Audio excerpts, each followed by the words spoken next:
This video is brought to you by MUBI, a streaming service that screens curated, beautiful, critically acclaimed cinema from all around the world. Get a free month at mubi.com/indepthcine. One of the key things that makes cinematography different from photography, painting, or illustration is of course that cinematographic images create an illusion of movement.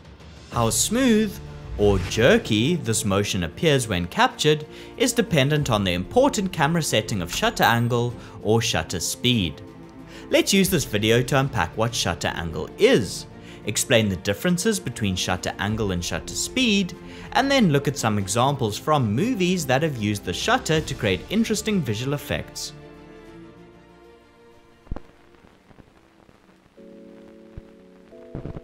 A useful exercise is to think of a film clip not as one glob of video, but rather as a series of individual photographs or frames that are played back fast enough to create an illusion of motion. Shutter angle controls how much motion blur there is in a single frame. An angle of 360 degrees will create more of a streaky blur when a character moves, while an angle of 45 degrees will create a sharper, crisper, stuttering image. But what exactly is a shutter angle, and how do we arrive at those numbers? Inside old film cameras, an image is created when light passes through a lens and hits a frame of film. In between the lens and the film, there's a rotating circular disc, which is called a shutter, that determines how much light is let through. Usually these old film camera shutters could be mechanically opened up to different angles from around 11 degrees to a maximum of 180 degrees. Modern digital cinema cameras, however, are capable of digitally dialing in specific shutter angles all the way up to 360 degrees. The amount that the circular shutter is solid and blocks light versus open and lets light in is called the shutter angle. For example, if the shutter is set to 45 degrees, it means that it's open for 45 degrees of the 360 degree circle and closed for 315 degrees. Light will hit and expose each piece of film only when it passes through the small open portion of the 45 degree shutter. This small exposure time means that a minuscule moment is frozen in every frame, which means the image will have less motion blur. Therefore, when multiple frames with a 45 degree shutter that all look sharp and crisp are played back, it gives a stuttering effect and renders small moving details sharply. For an opposing theoretical example, let's imagine we could open the shutter all the way up to 360 degrees. This would mean each frame is exposed for much longer, and therefore the shutter angle would let through more light. Because the exposure time is much longer, there's a greater period to capture movement, which means each frame will have more motion blur. Therefore, when multiple frames captured with a 360 degree shutter are played back, it gives a blurred, lagging feeling to movement and renders small moving details with a hazy smoothness. Both of these shutter angles are generally considered to give an exaggerated appearance of motion that is unnatural. One that is overly choppy, and one that is overly blurry. The middle ground is a 180 degree shutter. This is widely considered to be the default shutter angle setting on a camera, as it produces motion which looks most natural to the human eye. The vast majority of movies that you watch will use a 180 degree shutter for most scenes. Many digital video cameras come with the ability to adjust their shutter. However, this isn't done by changing a physical, mechanical shutter like on older film cameras. This adjustment is instead done by changing the amount of time that the digital sensor collects light for each frame which is captured. So, to sum this up, a smaller shutter angle means less light will hit the film plane, and that images will be sharper and appear more choppy and stuttering when played back. While a larger shutter angle means more light will be let through, images will be more blurred, and will have a smoother motion when played back.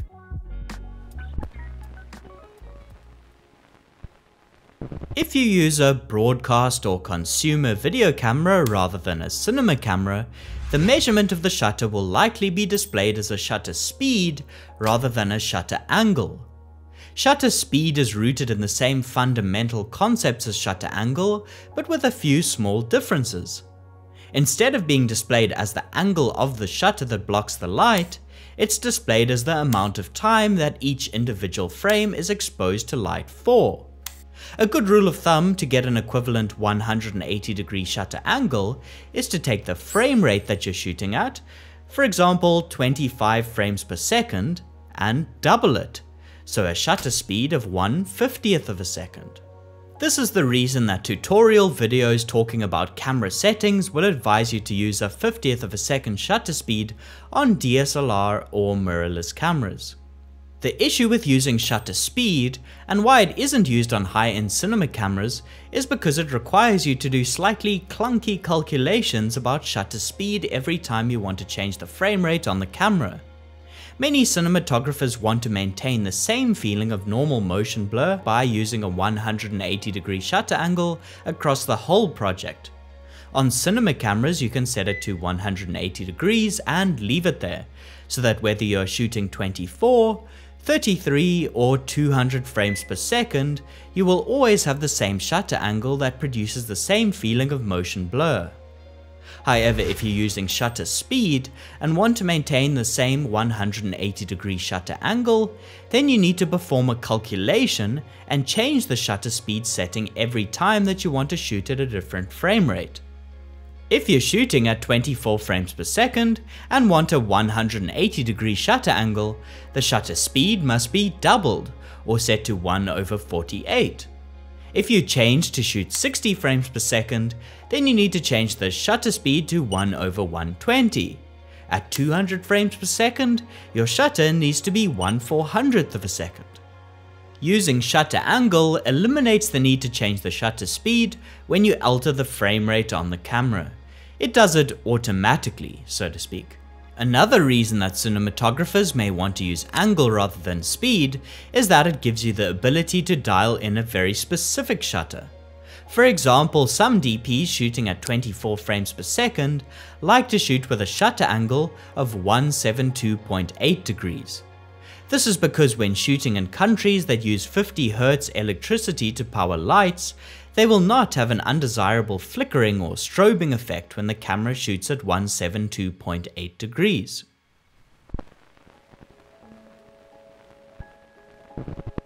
Let's take a look at some different examples of how shutter angle can be used to subtly further storytelling in movies.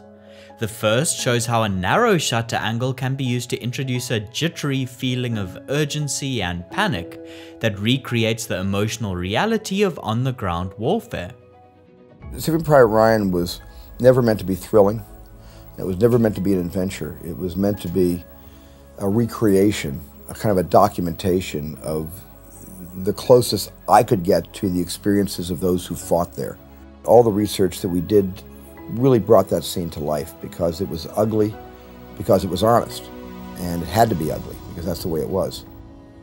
Cinematographer Janusz Kaminski decided to shoot most of the famous opening scene in Saving Private Ryan using either a 45-degree or a 90-degree shutter. This, along with the use of a handheld camera, gave the footage a crisper shake and imparted an added sense of reality and urgency to the scene.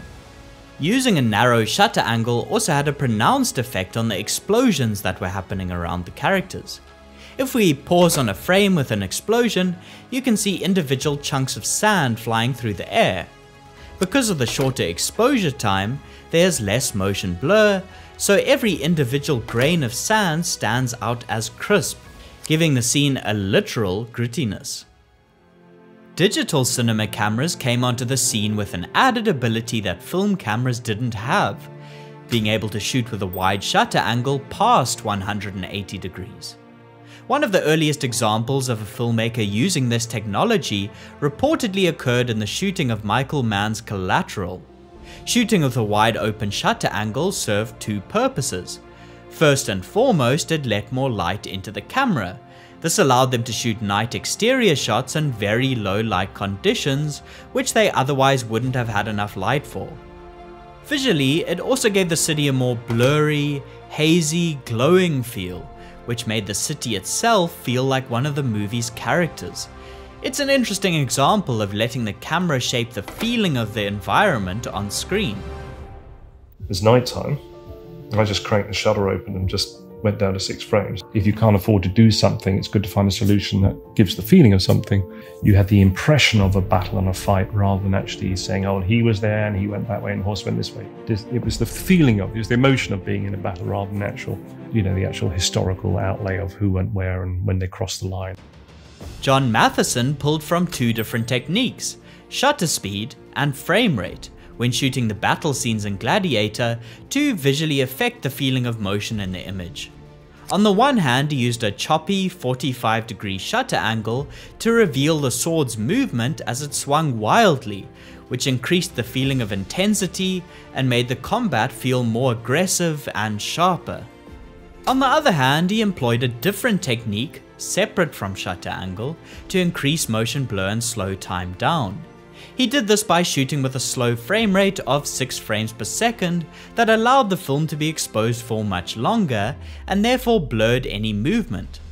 These 6 frames were then printed 4 times using step printing to arrive at a frame rate of 24 frames.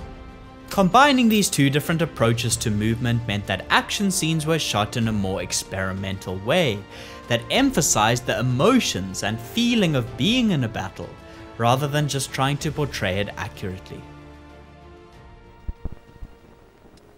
If you want to see more examples of films that have utilized the camera in experimental ways, you can do so at MUBI, the sponsor of today's video.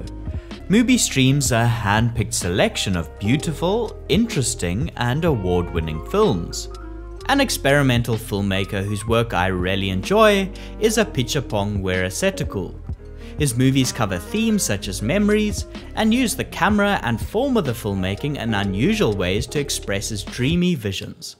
Since we've been talking about motion blur, you can check out his experimental short Ashes on MUBI, which was shot on an old hand-cranked film camera. Or you can view his debut feature Mysterious Object at Noon, a heavily experimental mix of fiction and documentary that unpacks some of Thailand's history through interviewing everyday people. Being able to stream these kinds of critically acclaimed films made by creative directors and filmmakers is why I love using MUBI as my streaming site of choice. You can try MUBI free for 30 days at mubi.com/indepthcine. That's mubi.com/indepthcine for a whole month of great cinema for free. So that brings us to the end of this video. As always, a final thanks to all of the kind patrons who keep the channel going with their support and receive these videos early and ad-free. Otherwise, until next time, thanks for watching and goodbye.